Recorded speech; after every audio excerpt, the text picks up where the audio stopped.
Aztec daily motherhood. Women giving birth in Aztec society were honored because they were delivering the next generation of warriors and mothers.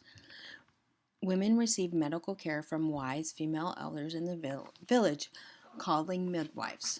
The midwife cared for the mother during labor and delivery and the baby after birth.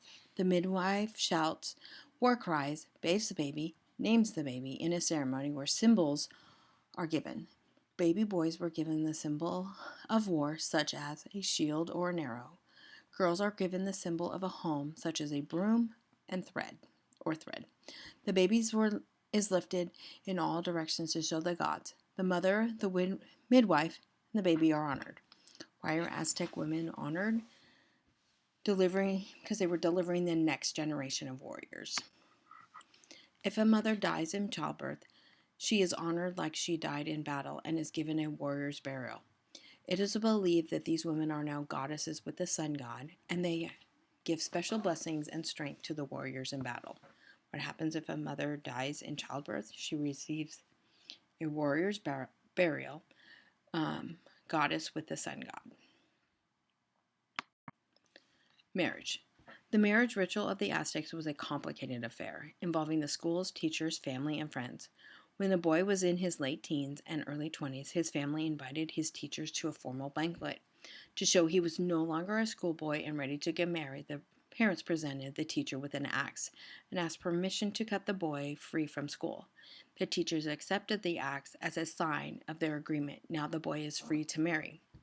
What age do men marry for the first time? Between 17 and 20. Parents arranged marriages for their children. Once the bride was found, preparations for the wedding ceremony and feast began. It took many days. The family and friends decided on lucky days, gathered cacao, pipes for smoking, and flowers, made tamales, and mild cactus beer with sweet honey. On the wedding day, the bride was bathed, dressed by friends and relatives, red paint decorated her face, and red feathers were pasted on her arms and legs. Then the strongest, oldest female relative carried the bride on her back to the groom's house for the wedding. The bride and groom sat together on a mat in front of a fire where incense was burned. Each received a gift of new clothes from the other's parents. Then their clothes were tied together. This showed that they were now married. During 4 days of feasting, the family and friends lectured the newly married pair. The bride was told to trust her husband, take care of him, and obey him. The husband was lectured to be hardworking, thoughtful to his bride, and to think of her and his family before himself.